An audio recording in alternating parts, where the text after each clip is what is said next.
আমাদের রাজস্থান ভ্রমণের এই শেষ পর্বে থাকছে সোনার কেল্লার রাজ্য জয়সালমের ঘুরে দেখার গল্প। একটা গোটা দিন ধরে আমরা জয়সালমেরের আনাচে কানাচে ঘুরে বেরিয়েছিলাম এবং সেই সব তথ্য নিয়েই এই পর্বে আপনাদের সামনে তুলে ধরলাম।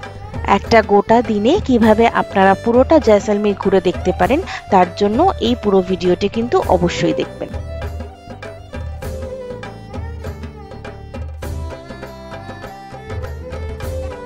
আমাদের সাথে ঘুরে দেখুন Jaisalmer, the golden city of India. ও হ্যাঁ, আমাদের সাবস্ক্রাইব কিন্তু অবশ্যই করবেন। Good morning from Jaisalmer.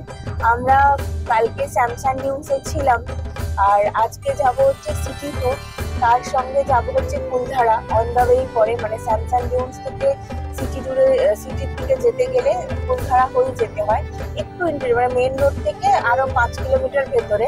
তো আমরা যে দাদা আমাদের সাথে আছেন, ড্রাইভার দাদা, ওনার সাথে ওনাকে বলে দিয়েছি যে আমরা কুলধারা হয়ে যাবো। উনি বলেছেন ঠিক আছে, কোনো অসুবিধা হবে না। আর এটা কুলধারা হয়ে সারাদিনের যে আমাদের সিটি ট্যুরটা আছে সেটা হয়ে যাবে, মানে 6টার মধ্যে হয়ে যাবে, 6টা সাড়ে 6টার মধ্যে। তো সেইভাবেই প্ল্যান করা আছে। তো আমরা এখন বেরিয়ে পড়েছি, এখন বাজে 9:45, আর এখন আমরা বেরোলাম জাস্ট আমরা স্যামসাং ডিউন্সের হোটেলের থেকে। এই কুলধারা নিয়ে কিন্তু বহু প্রচলিত গল্প আছে এবং এটাকে কনসিডার করা হয় one of the most haunted place in India. এক রাতের মধ্যে এই পুরো গোটা গ্রাম কি করে জনমানব শূন্য হয়ে গেছিল এটা কিন্তু এখনো কেউ জানে না। রাতে নাকি এখানে কেউ থাকতেও পারে না, আর আমরা সেই ভুতুরে গ্রাম দেখতে চলে এসেছিলাম। পালিওয়ান ব্রাহ্মণরা 1300 শতকে কুলধারাকে একটি সমৃদ্ধ সম্প্রদায় হিসেবে প্রতিষ্ঠান করেন। এর ইতিহাসের শুরু। গ্রামটির কৌশলগতভাবে জনসম্পদ এবং উর্বর জমির নিকটবর্তী অবস্থান কৃষি এবং বাণিজ্যের উন্নয়নের জন্য সুযোগ তৈরি করে।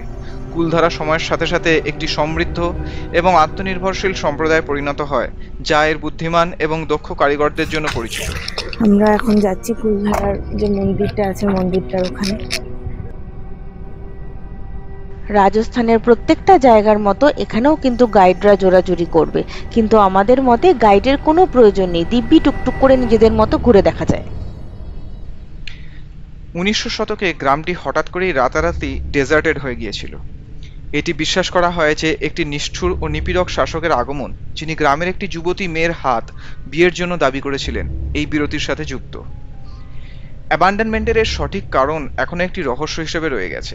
কিংবদন্তি অনুযায়ী যখন তার বাবা প্রতিবাদ করেছিলেন, তখন কুলধারার পালিওয়াল ব্রাহ্মণ গ্রামবাসীরা, যারা প্রধানত পালিওয়াল ব্রাহ্মণ ছিলেন, তারা গ্রামটিকে অভিশাপ দেন চলে যাওয়ার আগে।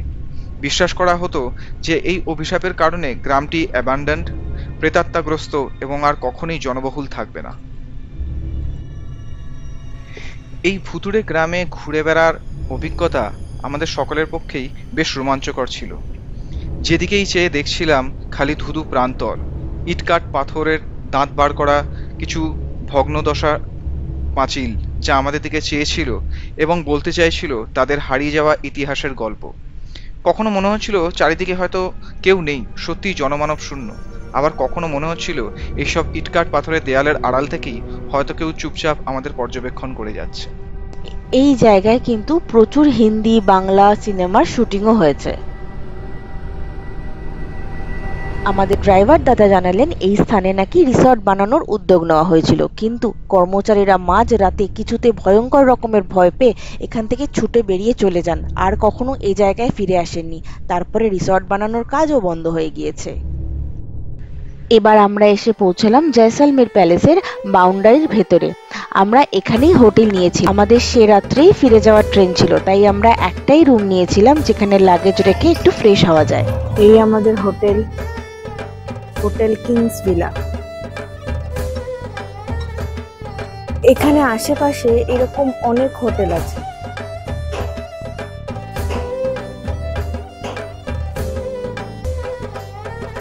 এই ছিল আমাদের রুম, এক বেলার জন্য যথেষ্ট ছিল।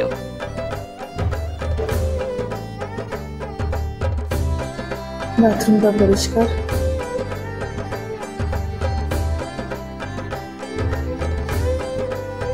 আমাদের নেক্সট গন্তব্য ছিল সোনার কেল্লা।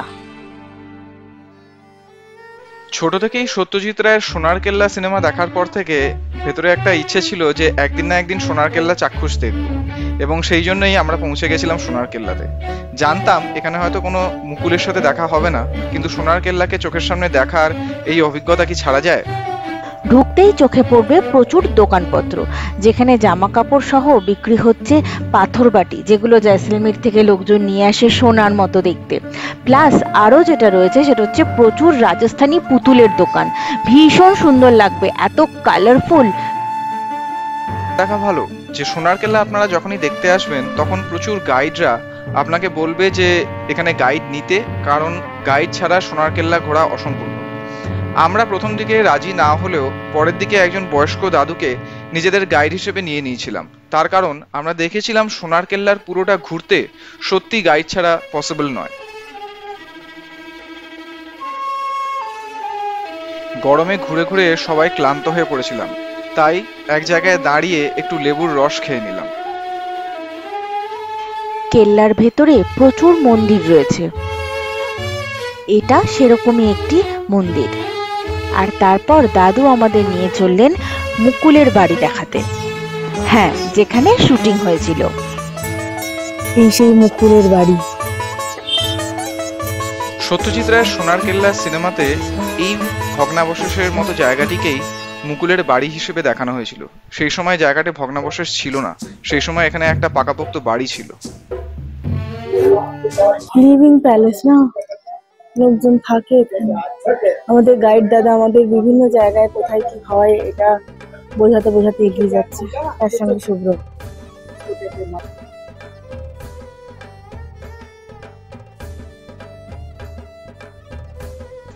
এসে পৌঁছালাম রাজগুরুর বাসস্থান ঘুরে দেখতে।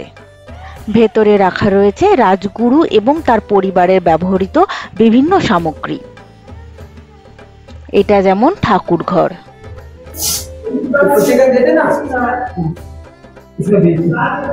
রাজগুরুর শয়ন কক্ষ, ওনার ব্যবহৃত সব জিনিসপত্র এখানে রাখা রয়েছে।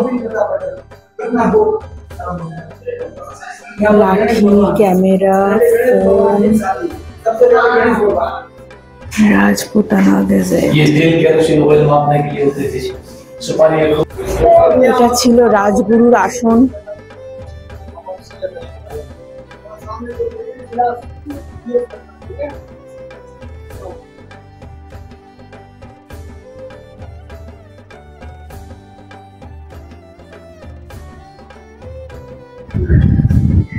রাজার গুরুজির হাভেলির ওপরে আছি আমরা এখন, টপ ফ্লোরে।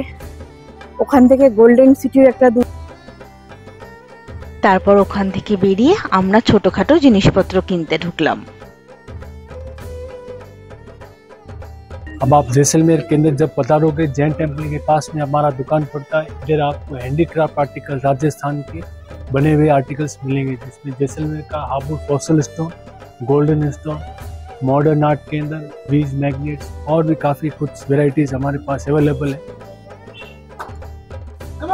एक बार विजिट करके जरूर जाइएगा सरोज हैंडीक्राफ्ट। আজই আমরা এসে পড়লাম পঞ্চধাতুর যে কামান রয়েছে সেই পঞ্চধাতুর কামানের জায়গাতে, এবং এখান থেকে একটা দুর্দান্ত সিটি ভিউ পাওয়া যায়, গোল্ডেন সিটি ভিউ। এই যে পঞ্চধাতুর কামান।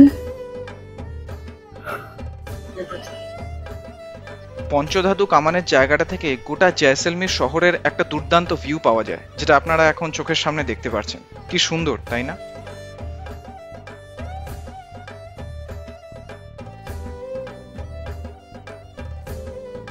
দেখে অবাক হয়েছিলাম, এত বয়স হওয়া সত্ত্বেও দাদুর বিন্দুমাত্র ক্লান্তি ছিল না। উনি খুব সুন্দরভাবে আমাদের ঘুরিয়ে দেখাচ্ছিলেন সোনার কেল্লা।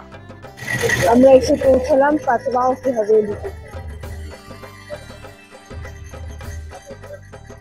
পাটওয়ার হাভেলি 19 শতকে পাটওয়ার ব্রাদার্স নামক একটি ধনী জৈন ব্যবসায়ীর পরিবার দ্বারা নির্মিত হয়েছিল। পাটওয়ারা সোনা, রূপো এবং বহু মূল্যবান পাথরের ব্যবসা করতেন। হাভেলির মধ্যে রয়েছে 5টি আলাদা ম্যানশনস, প্রত্যেকটি পাটওয়া ভাইয়ের অন্তর্গত। এর অনন্য এবং স্বতন্ত্র বিভাগগুলির কারণে এটিকে ব্রোকেড ব্যবসায়ীদের হাভেলি হিসেবেও পরিচিত ছিল।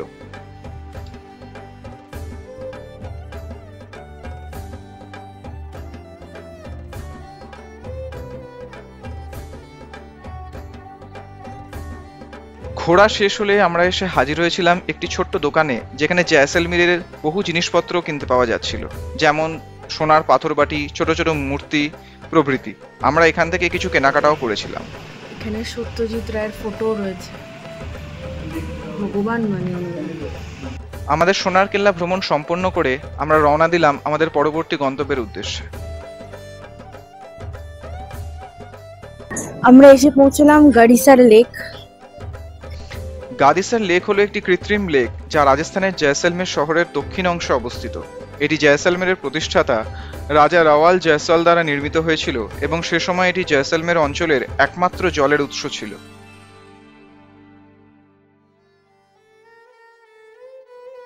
আমরা এখন গাড়িসার লেকে বোটিং করতে যাব। শুনেছিলাম গাড়িসার লেকে বোটিং করতে করতে মানে লেক থেকে সানসেটটা খুব সুন্দর দেখা যায়, তো সেই এক্সপিরিয়েন্সটা করতেই আমরা এখন যাচ্ছি।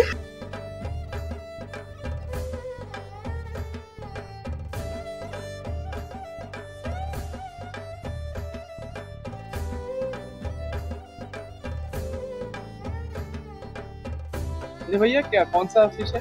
कैटफिश, कैटफिश, शिंग माछ। শিং মাছ।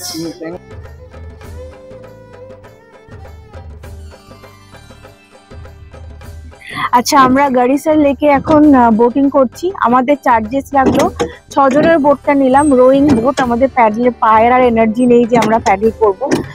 আর এখানে আমাদের হচ্ছে 900 পড়লো 6 জনের বোট। কেমন লাগছে? দারুণ লাগছে। আপাতত লেকের মাঝামাঝি সূর্য অস্ত যাচ্ছে, এইদিকে ভিউটা অসাধারণ। আপনারা দেখতে থাকুন, সাবস্ক্রাইব করে দেবেন চ্যানেলটা। গাদিসার লেক জয়সলমের জেলার একটি গুরুত্বপূর্ণ পর্যটন গন্তব্য এবং শান্তি ও শিথিলতার সঙ্গে সূর্যোদয় ও সূর্যাস্ত দেখার জন্য বিখ্যাত। লেকটির ইতিহাস 12 থেকে 13 শতকের এবং এটি জয়সলমেরের সংস্কৃতি ও ঐতিহ্যকে প্রকাশ করে।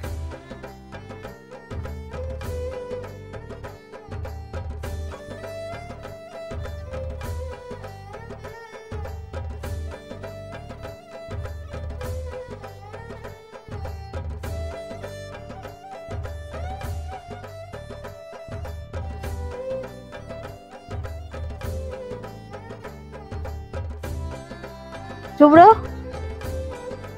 নেহা,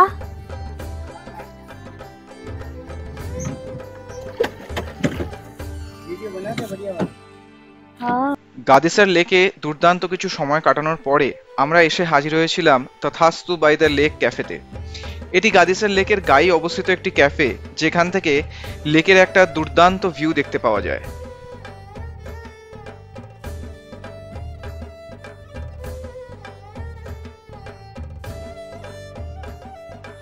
অস্ত যাওয়া সূর্যের পড়ন্ত রোদের সাথে সাথেই এক ঝাঁক পাখির দল ঠিক যেন আমাদের মনোরঞ্জনের জন্যই এক দারুণ প্রদর্শনী সৃষ্টি করেছিল, যা দেখে আমরা মুগ্ধ হয়ে গেছিলাম।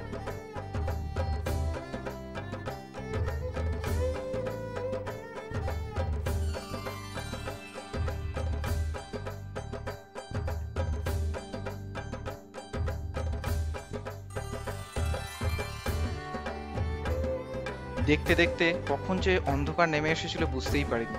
অবশেষে সময় এসে গেছিল গাদিসার লেককে বিদায় জানিয়ে আমাদের হোটেলে ফিরে যাওয়ার।